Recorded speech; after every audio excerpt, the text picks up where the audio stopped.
Hello, am I audible? We are able to hear you, sir. Thank you very much. Thank you very much. I think after that wonderful presentation by Dr.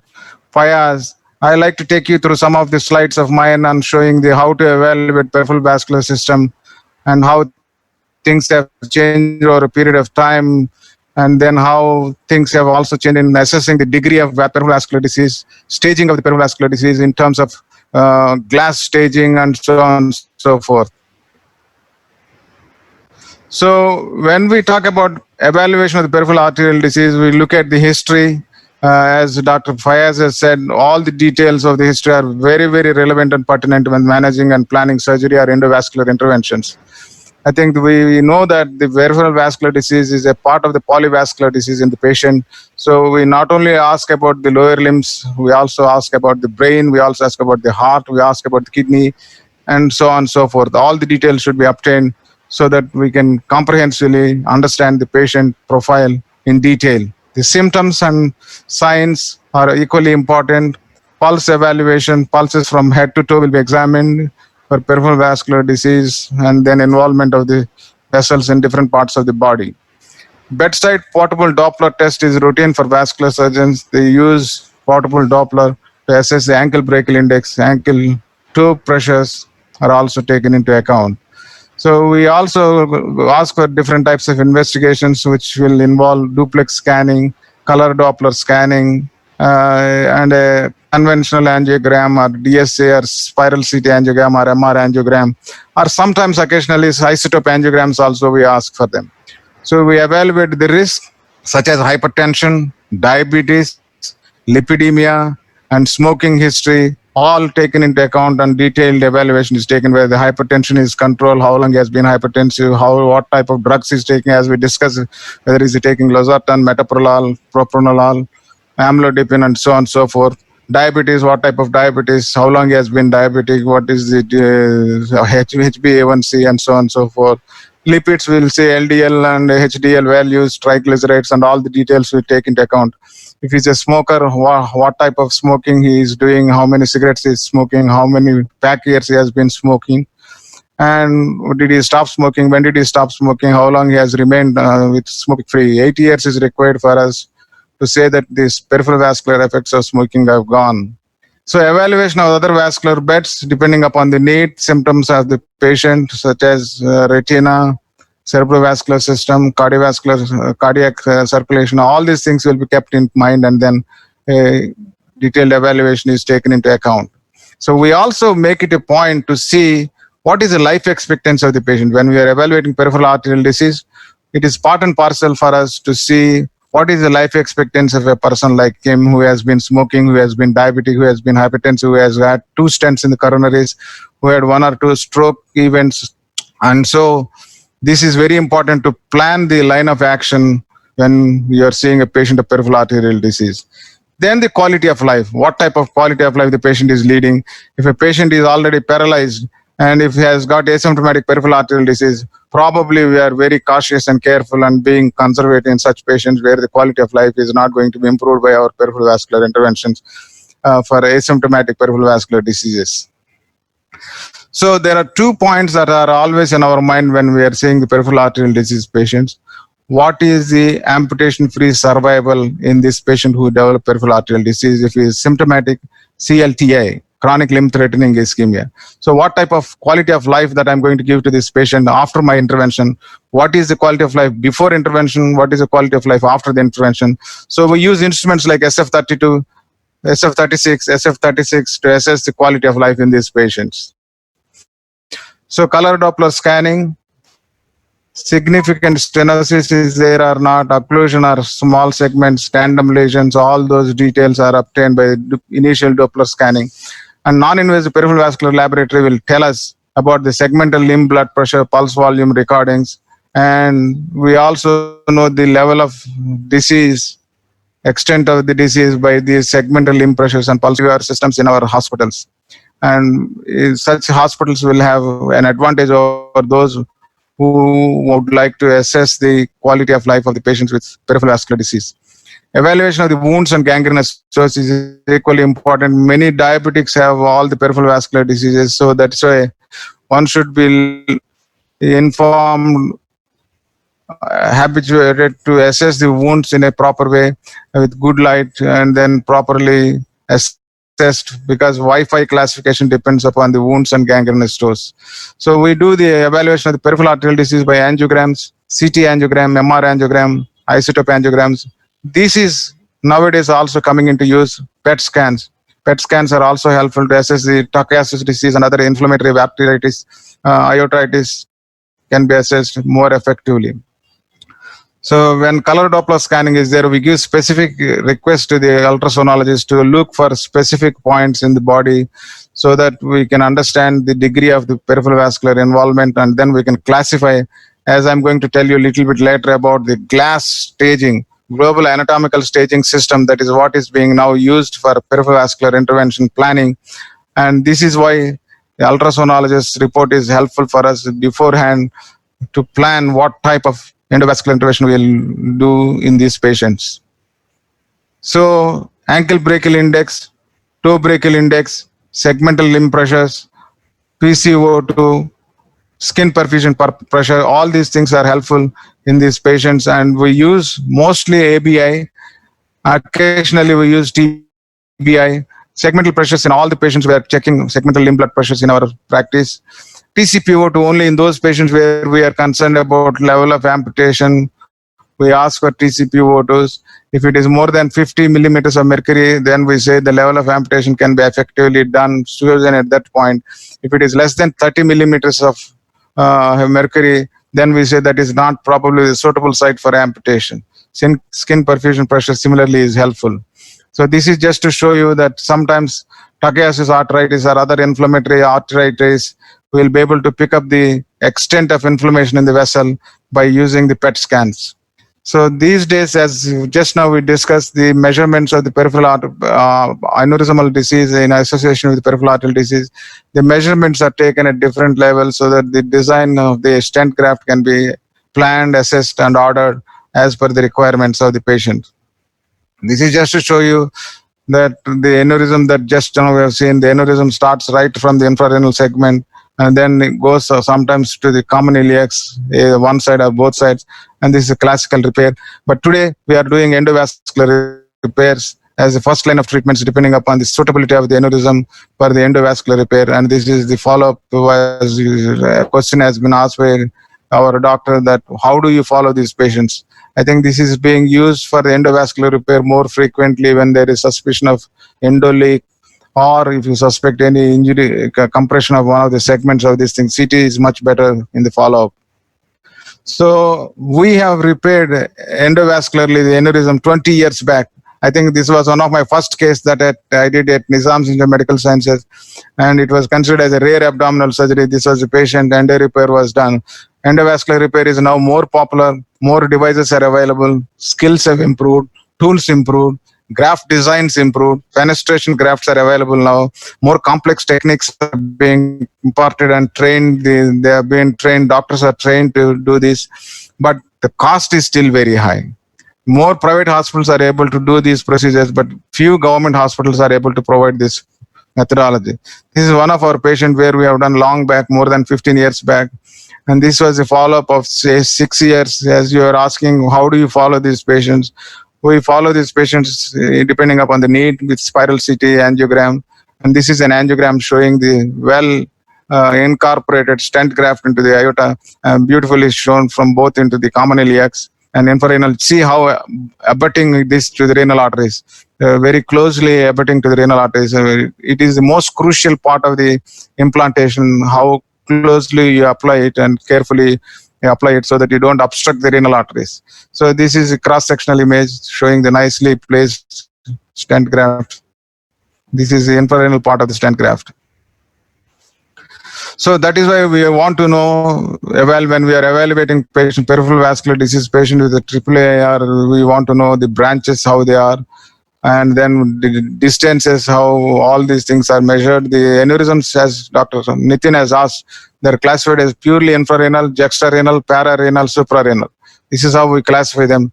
Infrarenal, juxtarenal, pararenal, suprarenal. This is how these are classified. So now we have to assess the calcium also, very important. How much is the calcium? How much is the scalloping of the vertebral bodies? During open surgery, this becomes a big issue for us. Sometimes the entire vertebra is eaten away and it will be welling with blood. Controlling is very difficult. One patient, I had to simply pack it and then come out after 24 hours. I had to remove the pack. So the vertebral erosion can be very difficult sometimes to manage, and the bleeding that comes out of that. So these days we are also doing fenestrations, and we have less experience with fenestration, but with the help of the interventionists and cardiologists, fenestrations are being practiced by some doctors both in the major cities of the country, and the special designs are being available for that. They are pre-made or on-table fenestrations are also designed. So in the olden days, when we were doing these aneurysms, we were doing exclusion grafts. This is a graft which was done. Just a second. This is a huge inflammatory mass of aneurysm. Here, this was closed for above and below, and the next anatomical graft was done. It's looking like a D. Patient is doing well. In a similar fashion, another patient who has got excluded aneurysm, large aneurysm, inflammatory, phlegmon-like. They are like abscesses, like hard rocks will be there. So they are also repaired, and then all the vessels, visceral vessels, were grafted. You can see these visceral vessel grafting.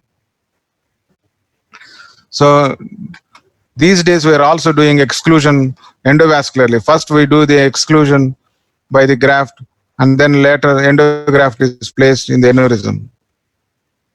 So this is just to show you another case of aneurysm where there is a large inflammatory mass, and then this was excluded by a graft, and the aneurysm is then opened and then closed from inside.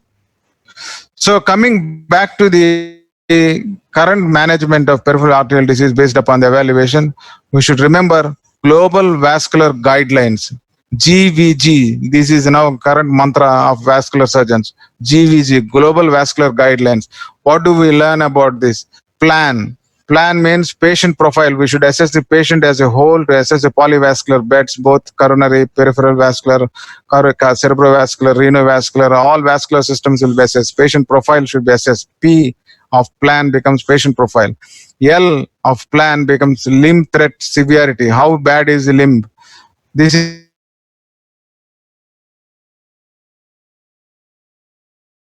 staging. This is what I'm saying, part of GLASS, Global Anatomical Staging System. Global Anatomical Staging System. These are the words that are being often used by vascular surgeons in today's practice. So what is TAP? Target arterial pathway. TAP is target arterial pathway. So I think in this COVID era, I happen to see peripheral vascular disease patients, and thrombosis is a common condition in the COVID-19 patients, and most of the times the presentation is delayed. And even after thrombectomy, the recurrence of thrombosis is very high. And till now, I haven't seen a successful thrombectomy in the COVID-19 patients. I think I might have seen 7 patients till now. All the doctors are trying their best to save the limbs by doing thrombectomy, but doesn't work out. So I think the wet gangrene, abscess, presence of fever, signs of sepsis, and acute limb critical ischemia, these are the conditions we cannot postpone. So the COVID patients also require attention for these peripheral vascular problems during these tough times. So if they are patients with uncomplicated problems, then we can manage them on telemedicine itself. So this is just to tell you that polyvascular bed assessment is essential. CAD, CVD, CKD, RVD, and of course diabetic, hypertension, hyperlipidemia, all should be assessed along with PAD to give better results to the patients. So the new word that we are using is CLTI. Previously we were using the word critical ischemia, threatening ischemia, but now we are using chronic limb threatening ischemia as far as GLASS is concerned. Global Vascular assessments are labeling this as CLTI. So in the olden days, we were staging the vascular disease, peripheral vascular disease as Fontaine classification, Rutherford classification. So here there are 2 things that you should remember. In Rutherford, there is something known as grade and category. So grades are shown as Roman letters 1, 1, 1, 2, 3, 4. Whereas in categories, you say 1, 2, 3, 4, 5. Why I'm saying this grade and category, you will understand afterwards when I'm talking about Wi-Fi and glass staging. Whereas Fontaine, I think, still is very popular, easy to understand. Most of the practitioners communicate in terms of Fontaine classification rather than Rutherford grade or category. I think I have seen many times people easily understand when I say Fontaine classification. So based upon these new recommendations, the class of recommendation, level of evidence, both have become important. Now, in the past, there was no much evidence for peripheral interventions. Now, I think everything is now evidence-based, and core and level of class of recommendation, level of evidence are very clear now. 1A, 1A, 2A, 2B, like that. We are now very clear. Like any other medical disease, we have level of evidence and class of recommendation. So in the beginning, we were depending more on classification of task. Task 1 and task 2 was used depending on the degree of stenosis segment involved and the length it is involved and the vital structure bifurcations that is involved. It is type A, type B, type C, type D. Task A, B, C, D. It has been classified as task A, B, C, D. It was to simplify that. Task A means it is simple, suitable for angioplasty. Task B is simple, easy for angioplasty. Task C, plus minus. It may be endovascular, it may be operative. Then they said task D means it's more likely towards open operations, task D lesions. But today there is nothing like task D. Every intervention is able to concentrate and successfully open up even task D lesions. So the open procedures are out of fashion nowadays in the hands of an expert interventionist who can do more complex procedures in these patients to open up the system.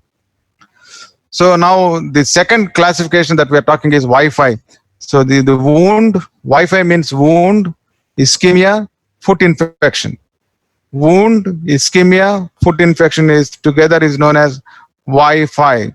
So the Wi-Fi is classification. You grade it. Ischemia is graded here, wound is graded here, and foot infection is graded in the bottom. So these grades are now based upon that. You can see 1, 2, 3. The grades are given. You can see here 1, 2, 3 grading. Wound is also given 1, 2, 3. Ischemia is also given 1, 2, 3. So the green, yellow, orange, red colors indicates staging. Green means it is safe. The patients are going to be safe. The limb is salvageable. The red means it is high risk patients. The amputation rate is very high. So this is known as staging. Grading is different from staging. So based upon the grades, we stage. It has come from the classification of Rutherford, and it is only an extension of the Rutherford classification, the grading and staging. So you can see here, wounds are graded into 3, ischemia is graded into 3, and foot infection is also graded into 3. This is known as the Wi-Fi classification. It is very popular now. There are 64 grades of different types of foots in diabetic ischemic foot. 64. So each one there are 4, 4, 4, 4. So 4 into 4 is 64. So this is what it is. Green means very low, clinical stage 1. Yellow is clinical stage 2. Moderate is clinical stage 3. Red color is stage 4. So clinical stage 5 would signify an unsalvageable foot. The stage 5 is also there. That means there is no point in looking at the patient further because it's grassy, gangrenous, foul smelling, not suitable for any type of special interventions. So this is what it is. In stage 1, very low incidence of amputations. The risk of amputation is also increasing as the stage goes up. So now comes to the global limb anatomical staging system, GLASS. This is the most popular thing that is nowadays we are practicing. Global limb anatomic staging system. So in this, the staging globally, what we assess is the length, something similar to this task lesion. ABCD in the task we have labeled. Similarly here in GLASS, we localize the thrombus, we localize the stenosis, we localize the occlusion, and we grade them. Grading is done. GLASS grading and GLASS staging. So GLASS staging is like this. 1, 2, 3. So if the technical failure chance is less than 10% and the limb patency is more than 70%, it becomes stage 1. It's basically dependent on the type of intervention that you are planning. So it is stage 1. So that means that's a very good result. In stage 2, the technical failure of angioplasty, stenting or bypass or whatever it is, either open repair or endo repair, the failure rate is less than 20% and 1 year patency rates are 50 to 70%. That is stage 2. In stage 3, the failure rate will be more than 20% and the limb patency will be less than 50%. So this is irrespective of the type of intervention one is planning in these patients. So now CLTI candidates for revascularization. So we should obtain a high angiography imaging, including ankle and foot, which is very, very important. Sometimes radiologists forget to take the ankle and foot. The interventionists and surgeons will ask, what is the level of disease? What is the inframalleolar? Inframalleolar disease is the lateral plantar artery patent or blocked, and what are the chance of patient losing the toes? So many questions will ask. So once that is then you have to plan what is TAP. Once you have done an angiogram, you should draw a line, TAP, target artery pathway. Target artery pathway. You should have a line marked, which is going to the anteritibial or postitibial or peroneal artery. So from proximal femoral artery to the foot, you should lie your drain, and then that is the target path that you would like to open up. So in today's practice, everybody says at least one axis should be open, if not all 3 branches of the leg. So this is why you should draw a line known as TAP. So then you should grade the femoropopliteal segment, you should grade the infrapopliteal segment, and look up the overall glass stage, what stage the patient belongs to, like this staging. So define the preferred revascularization strategy by integrating patient risk, limb severity, anatomy according to the plan concept. So this is in essential what I try to simplify for you. The plan concept. Today we say plan concept. So define the preferred revascularization strategy by integrating patient risk, limb severity by Wi-Fi, glass according to the plan concept. This is the mantra of today's peripheral vascular evaluation and treatment. So there are also people who talk about angiosomes in peripheral arterial disease, because angiogen-based revascularization is the common practice, and you should give preference to the angiogen-based revascularization. But if we are not able to angiogen-based, still it can work. Sometimes there is going to be choked vessels between the 2 angiosomes, and if you ask to revascularize the red area, the ulcer in the heel may also heal by the cross circulation from the choked vessels that are joining the 2 angiosomes. So 70% of people will heal much better with the angiogen base, but again there are people who still feel good better by neighboring angiosome revascularization when it is not possible to revascularize the angiosome concerned. So we also depend upon the additional information, as I have told you already. Ankle pressure, toe pressure, TCP are helpful in peripheral vascular disease. After revascularization, if there is a residual ischemia and the patient requires a toe amputation or a foot amputation, these things will be helpful to limit the amputation levels. So CLTI treatment goals. What are the goals of the treatment in CLTI? Relief of pain, healing of wounds, preservation of the functional limb, effective revascularization, minimize the risk of other major cardiovascular events. These are all kept in mind when we are planning the treatment for CLTI, either endovascular or open repairs.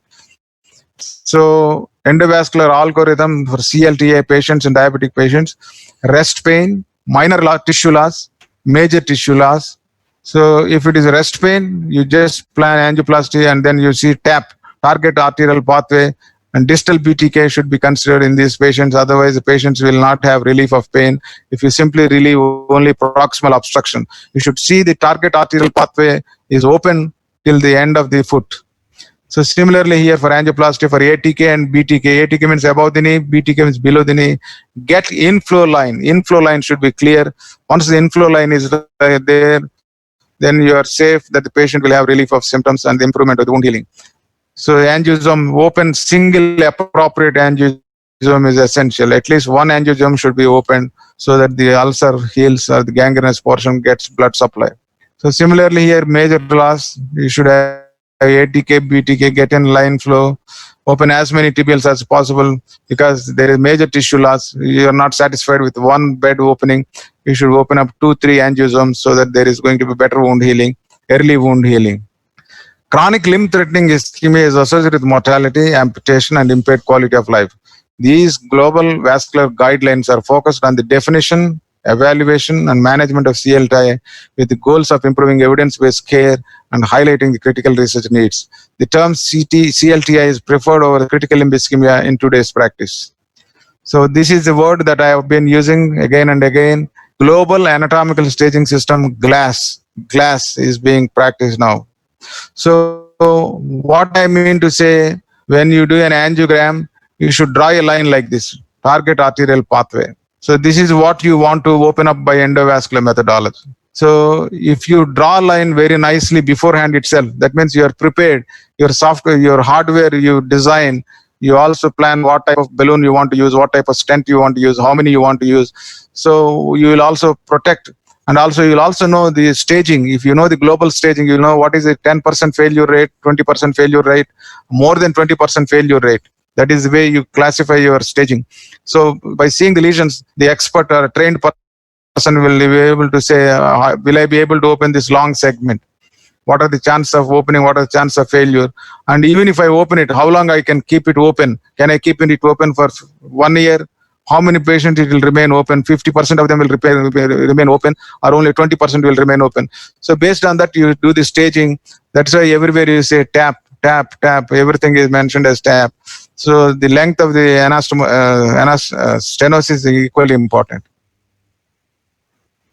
So this is also important that some surgeons or interventionists also look into the inframallular or pedal description of the angiogram.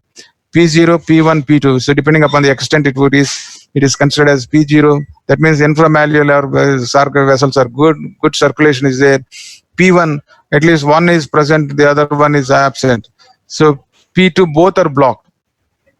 In P2, both are blocked, inframallular disease. This is how the grading is done. And this is also the GLASS grading. 1, 2, 3, 4. This is grading is done based upon the extent and length of the disease involvement. And also tibioperoneal trunk. If the tibioperoneal trunk is involved, it is also stage 4. So I think initially we'll have some difficulty remembering all these things. We need to keep a chart in the cath lab to do this staging until you get practiced how to stage and how to grade it. If such things are kept in a laminated format in your cath lab, I think it becomes very easy for you to remember so that you can communicate better. Not that we are going to change a lot of things, but communication will be much better. I will understand when you say this is stage 4 or if you say if it is grade 4.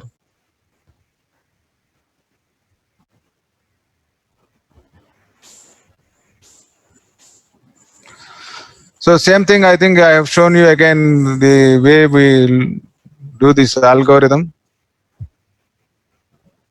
So based upon that, age, based upon the gender, diabetes, hypertension, hypercholesterolemia, smoking, we can see how the disease gets distributed. As the age advances, the disease becomes more distal, more crural. Similarly, if you look at the male gender, this disease proximally and distally is equally distributed. In diabetes, the disease is more distal. In diabetic patients, the disease is more distal. In hypertension, it is uniform. It doesn't have predilection for upper BTK or ATK. In hypercholesterolemia, ATK is more common. Hypercholesterolemia, ATK, above the knee joint distribution is more common. Current smoking, again, if somebody is smoking currently, the ATK is more likely than distal disease. But if you look at the younger population, Burgess disease is more common. So in those young smokers, young adults, there will be more distal distribution rather than proximal distribution. So, my dear friends, I'd like to say that peripheral vascular should be considered as a part of the polyvascular bed involvement. So, history, clinical examination, investigations are very essential to assess the understand the patient and then stage the disease, and also important to know the quality of life of the patient before we plan any interventions during the peripheral vascular intervention, in addition to the assessing the life expectancy in these patients to decide what type of treatment and how severity should be taken into account. Thank Thank you very much. I'll be happy to answer questions if you have any after this. Thank you. Thank you, Pinjal. The session is open now, so anybody wants to have any clarifications, probably you can. Rajendra Kumar is silent. Andra Kumar is there. No, sir, tell me. We can't miss you. We can't miss you. No, You are the most interesting person here. No, sir, not like that. I think juniors should ask a lot of questions. Rajesh. Glass is practiced by you people nowadays. Sir, now we're not, now we left all these things to our vascular surgeons. We're not below knee and up to above knee we're managing, below knee we're not managing any. I know. Now this has become a breadwinner for many people. Below Yes, me. sir. Yes, sir. Yes, sir. Dr. Nitin, you have any comments? Excellent talk, Dr. Pinjala. I think you brought the entire thing. I just wanted to bring the new concepts. I Yeah, it's wanted very bring nice, out sir, the to know new all this concepts. Wi-Fi classification and Yeah. class. Classification, class classification. And the diagram was like hypertension involving similarly hypercholesteremia, the proximal portion. Yeah. Distal portion becoming more, and I think that was very. It's very nascent. The information is all nascent. I think this came in the last couple of months. Exactly, and even it's good for the candidates for learning, the DNB candidates and all. I think it's a very good lecture they had. The concept should be very clear, probably right at this time. And thank Plan. I also mentioned about the plan. Plan also, yeah, glass plan and Wi-Fi, all you have mentioned. Yes, sir. So the terminology. These are the words used by vascular surgeons nowadays in their meetings and whenever they get together. In fact, even in your cardiology Brownwald book, one chapter is devoted to the peripheral arterial disease and all. Yeah. I will tell you, hardly I think I can point out in single digits if a candidate is reading that chapter in Brownwald.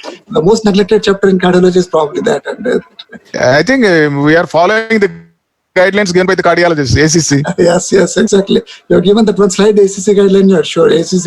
Yes, I showed you. Yes, you got it. Yeah, I got that. I think we read more ACC rather than vascular surgery. Yeah, vascular surgery. You are right, sir. Exactly. And Dr. Krishnaraju has joined or? I think has come up even in cardiology and all. In fact, every day, I think every 1 week we'll get one letter from the for chronic limb ischemia. Also. Yeah. But only thing I think you are very, very well poised to treat the peripheral vascular disease also, because as a team we can do much better. Yeah, definitely. I think most of the cardiologists are able to do it nowadays with very good results.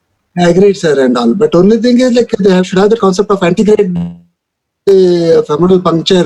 Antegrade femoral puncture, probably many of our trainees and all, they are not trained for because that. you are not routinely doing it. That is the reason. Once you do routinely, then it becomes much easier. And because what has happened, a radial has taken up an upper hand now. Yeah. So many of them don't have even a retrograde femoral puncture. They're losing One their trick skills I now. always tell about the retrograde antegrade puncture is the frog leg position.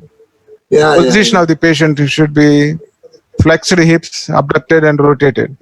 yeah, frog leg position and this one. That is very easy to puncture. Yes.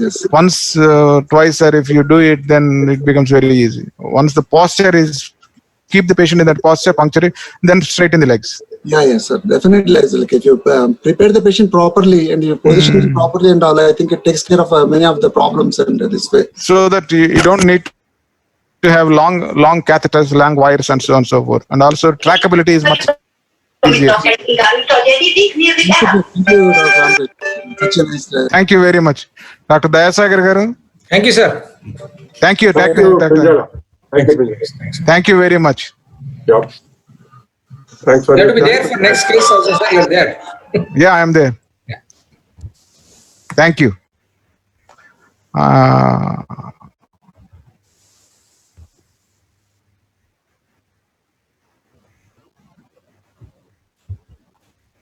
The next program I think can start.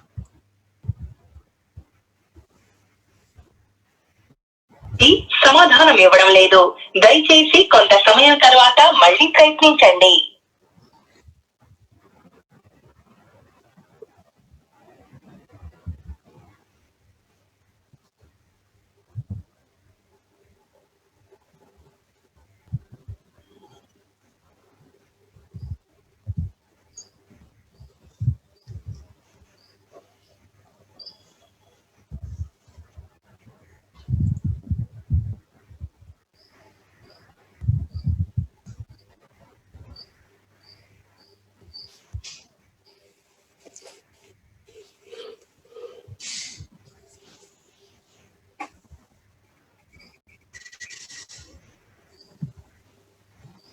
Sir, Dayasagar sir, you're there, sir? Yeah. I'm very much there. I'm just waiting for the Krishnaraju because he has got the now the next session is going to be what we call spotters. Okay, sir. Wherein there will be, and that is going to be the thing for these exam going people. Krishnaraju has got about 25 spotters. We talked in Okay, the sir. morning. Okay, sir. The volunteers are also there. The candidates are volunteered. So basically now they are going to present echoes and CTs and MRIs and scans, and the candidate is supposed to answer or identify and then give an opinion. I talked to him in the morning. He said he will start. I think he's waiting. Maybe he's taking cup of coffee. No, he has gone out for lunch and then Oh, okay. And I think, sir, probably he's waiting for his time, and that probably maybe he's waiting till 4 o'clock. time to but, come start, and also that Prepone. preponed, no, because this is a little. Better you give him a call, sir. I'm giving a call.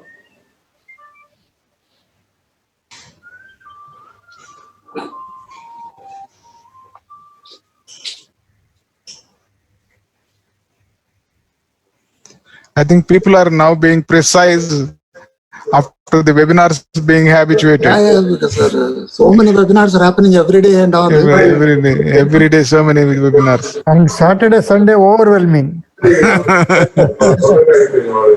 But I think the students are getting, sir. It's a big Yeah, push for the digital revolution. digital revolution, and the way they are exposed to Some people are naming it infodemic. Infodemic, yeah.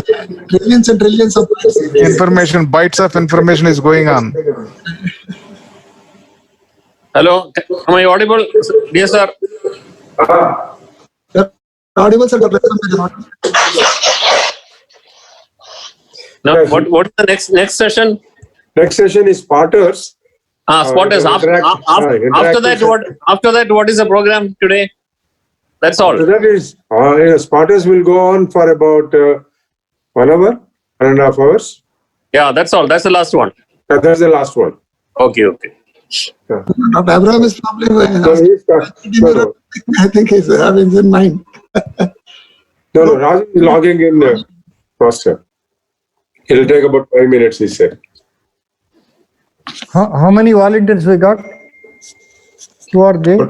I think half a dozen are there. I'll just talk to Rajesh and then.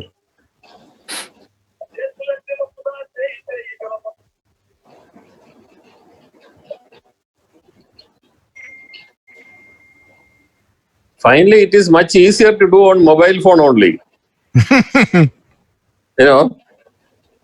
Because other one is much bigger, but because screen and all that.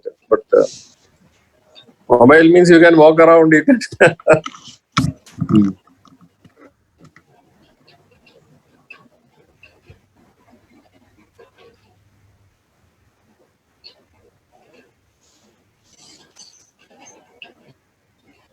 Welcome, Dr. Jivani.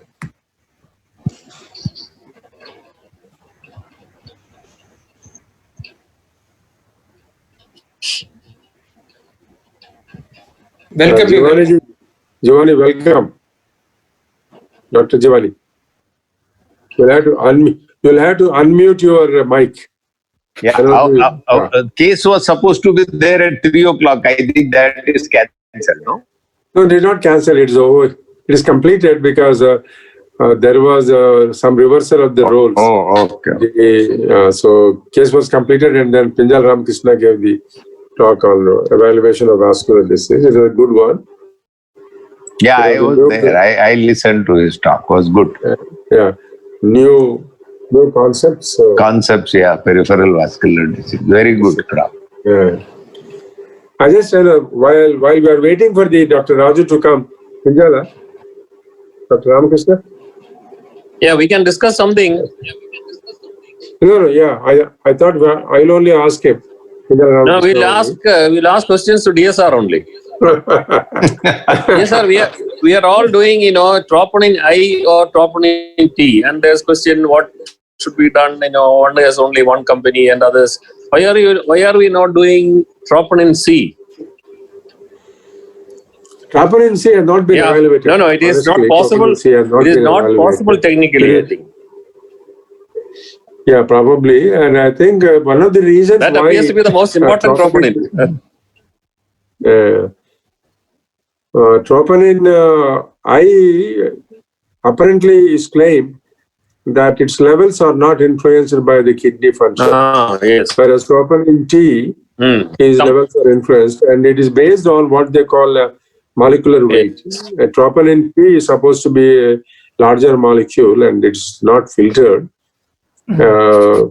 So that level goes up even without any coronary. Yeah, there are many pitfalls. Kidney disease is one of them. I is better. Yeah, I is better under those circumstances. But the problem with troponin I is there are multiple companies having their own different cutoff points has to be, they have to give the cutoff points. Each company gives a different cutoff point. What we are following is 0.01 nanogram per ml. Yeah. So I do not know. That's why troponin T is only one company, Roche company. Yes. The standard one. And Asgar, you are ready? That's the highlight of the day. Spotters. Yeah. Dr. Krishnaraju, you have to unmute your mic. I'm trying to get into this. We are trying to spot you. No, this is the first time using it. So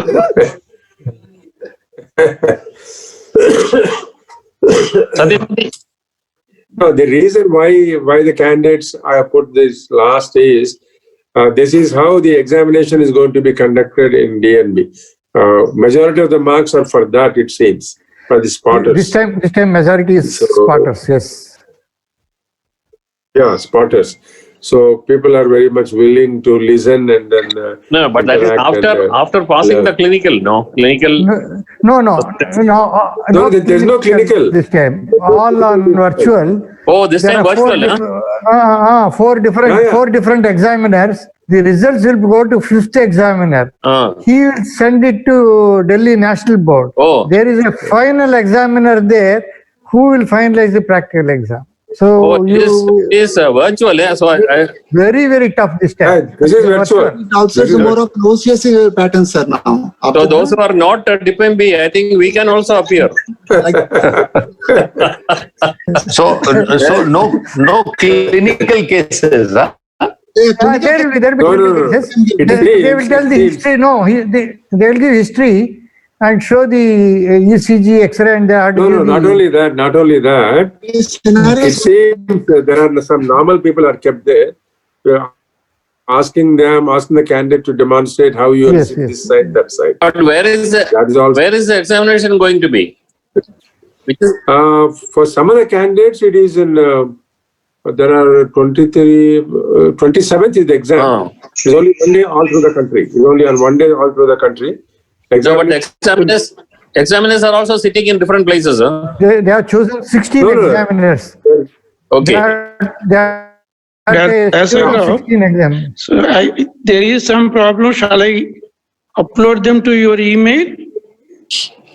What is the problem? So I'm doing it from iPad. Yeah. So it is not getting connected. My Gmail is open there, but it's not getting transferred onto the Zoom. My iPad is difficult, sir, little difficult. Yeah, I'm using the iPad. I'm also using iPad only. I'm also using. But then share the screen. share the screen. Satyamurthy, Yes. You can you are share using the the laptop only, or what are you doing? Laptop. Laptop. And Send it to send your Satyamurthy. slides. Satyamurthy. I didn't tell you No, yesterday your slides. I'm not that high tech. Better. Krishnaraju, sir, you can send to me also, sir. If you want, I can open it. Shall I send my email ID to you, sir? Yeah, please. I will also send my email I ID. send here on the chat. I will send, sir. Yeah, you can send it on my chat box. In the chat box, I will send, sir. Satyamurthy, your slides are excellent. Thank you. See, that time somehow my, the voice went off. I could not hear, but I seen every slide. Sir, I have sent my email ID, sir. How to send on chat email? Hello? Yeah, you got it. It is in the Kumar Prem. Yeah, Sir, I have sent it in the chat, sir. Huh? In the chat box, just open the chat box, sir. Kumar Pri. Hotmail.com. Prem. Pre, sir, not Prem. Prem is not there. Then how Kumar to send Pri. to Krishnam Raju in this? No need, sir. He can just copy and take it and paste it on his Gmail ID. Where is his Gmail ID? Anyway, sending to you, you can.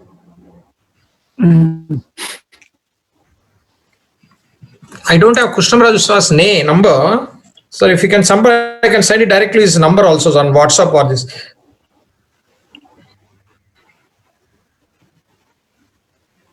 For these presentations, the slides are uploaded in some central place, or from your laptop you are just talking? No, each one is Their own laptop. Their own laptop. You are not sent it to anybody. You just, immediately it will come.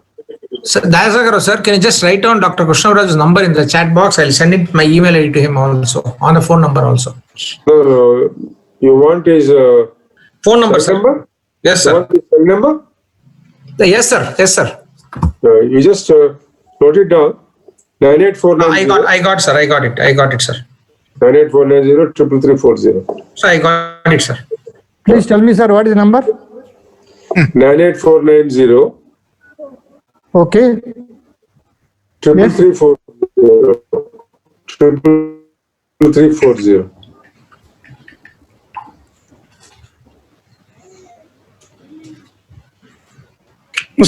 Dr. Kumar, these all small letters, no? Yes, sir. Yes, sir. Sir, I've sent you your cell phone, WhatsApp also, sir.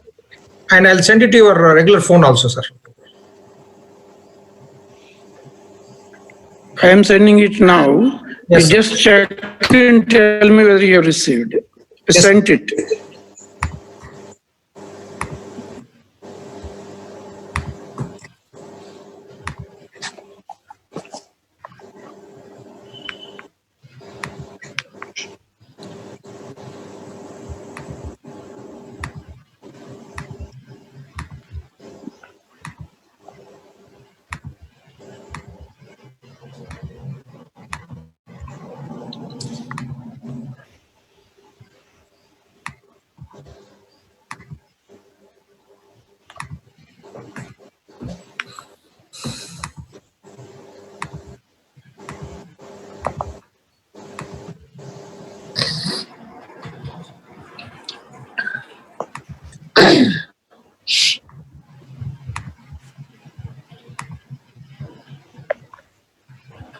నడుస్తుంది.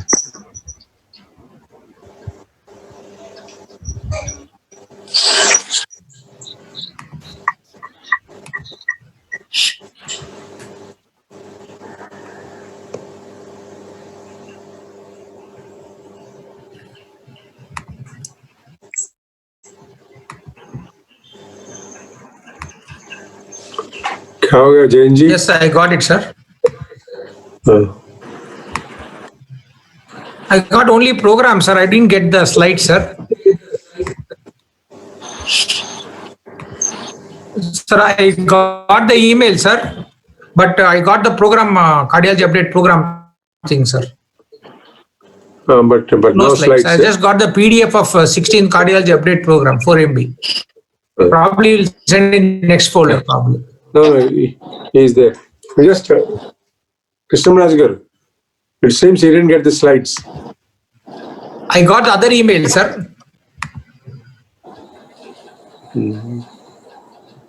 Probably he will send the side now.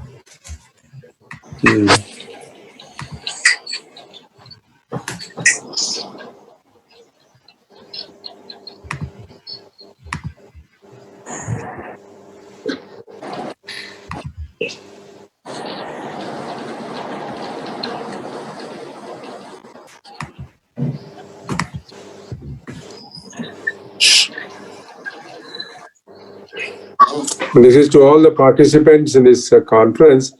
I apologize for the delay and the problem. There is some problem in uploading the slides. Just bear with us for about the 5 minutes. It will be on. In the meantime, DSR can give his concluding remarks. Sir, shall I ask some questions, sir? Like in the meanwhile, sir. Hello. Yeah, you can ask some questions. Yes. Yeah. K. Abraham is. Yes. Yeah. Go ahead. Actually, there are some questions from the chat box, sir. Actually, can we localize myocardial infarction based on the poor RV progression? Okay, you want to answer that? Yeah, first of all, it has to be properly taken. It has to be properly taken in the correct space. Usually, the mistake happens in women, obese people. If it is correctly taken, it certainly gives an indication. One cannot be sure at all. We have seen, no progression at all till V6, and then there is no infarction. So it is, I think the sensitivity is less. But then if you go to 7, 8 and all that, it may give some clue. Suppose it immediately, you get a good QRS, then you can say that probably there's no infarction. Then is there any change? Is there a Q wave in V1 or V2, V3? So then it may show. Along with that, if there is poor progression, that has added value. So more than that, we cannot say, or it may be infarction. We can always miss it. We have seen it in cardiomyopathy, elevated or enlarged heart, etc. It depends on cardiac position, the chest wall, kyphoscoliosis. All these factors come into. So it is not that reliable, but one should suspect if it is in a coronary artery disease or if it is a case where there is LV failure, the symptoms, or in a case of congestive failure. So certainly that helps in the differential diagnosis. I will say that it will help in the differential diagnosis, not probably in the diagnosis as such. It gives a clue. James, did you get the? No, sir. I didn't get, sir. I got only the first email you sent. That PDF thing I got, sir. Are there any slides in that? No, in cardiology update there are no slides, sir. No, cardiology update is only a brochure. Brochure, what you have sent, that brochure I got it, sir. In that there are no slides. Then there was something done. I will send you again. I sent to Dr. Satchamurthy. You sent to me? Yeah. Yes, sir. shna@gmail.com. Satya, did you get it? I'm just seeing.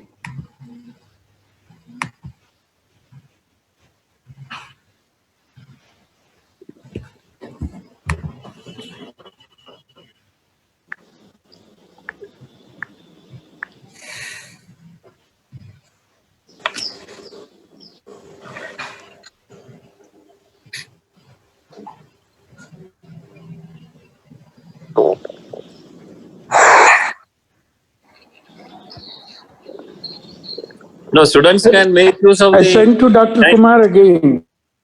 Yes, sir. I'll see, sir. I didn't get it, sir. Rajesh? Who is this Viren? Yes, sir. Yeah, you can ask other questions. No, I sent again from my mail to Kumar as well. I didn't receive. Rajesh, to answer your question of non-progression of R wave, it will help also if you compare with the old ECGs, whether there is any change. That is one. And second thing, even if it is an infarct, you won't be able to tell whether it is a new infarct or old infarct, or that will not be possible. Sir, Aled sir, inka. Krishna. Meanwhile, can I show some spotters for them? What I else? think you go ahead. You go ahead. Go ahead. And see. If it is working, I'll just see. Yeah, Satyamurthy. Yeah, I'm trying. Because this online is new for me also. Yeah. Who is any takers of this There are there. LV Angio? You just You have to share your screen, sir. Yeah. share Yes, the sir. screen. Share screen, huh? I don't know, God.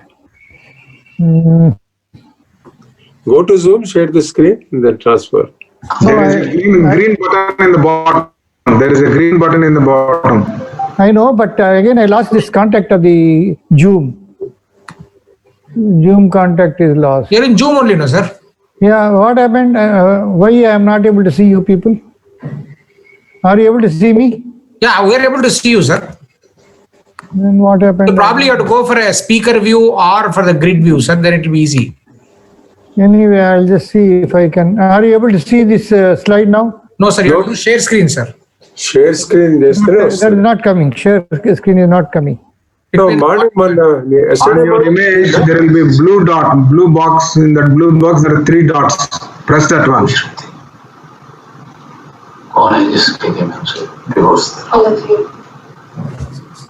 Double click it.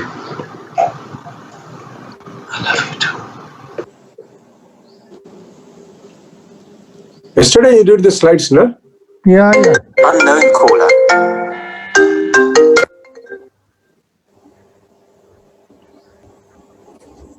Hello.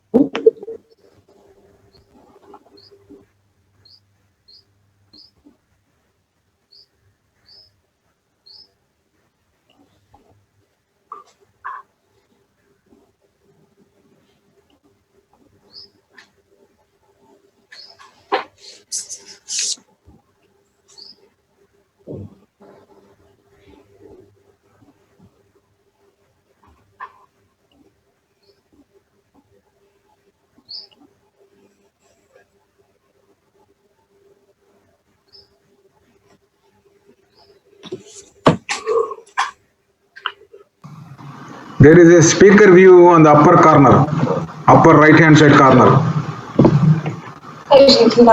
Speaker view. You go to the speaker view, you will be able to do it.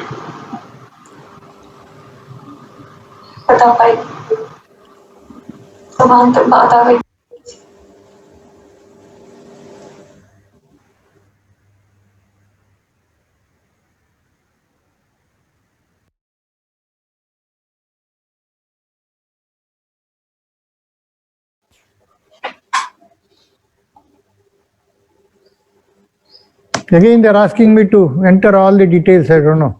Yeah. Again, huh? If you're logging in again, you have to do it. I didn't log out actually. It is now screen broad. You'll have to transfer your thing to Zoom. No, sir. I think the screen is showing. So if you go to your PPT directly, it should be. Yeah. You have to go to the PPT. Yes, sir. We can see your main page. You can go to your PPTs.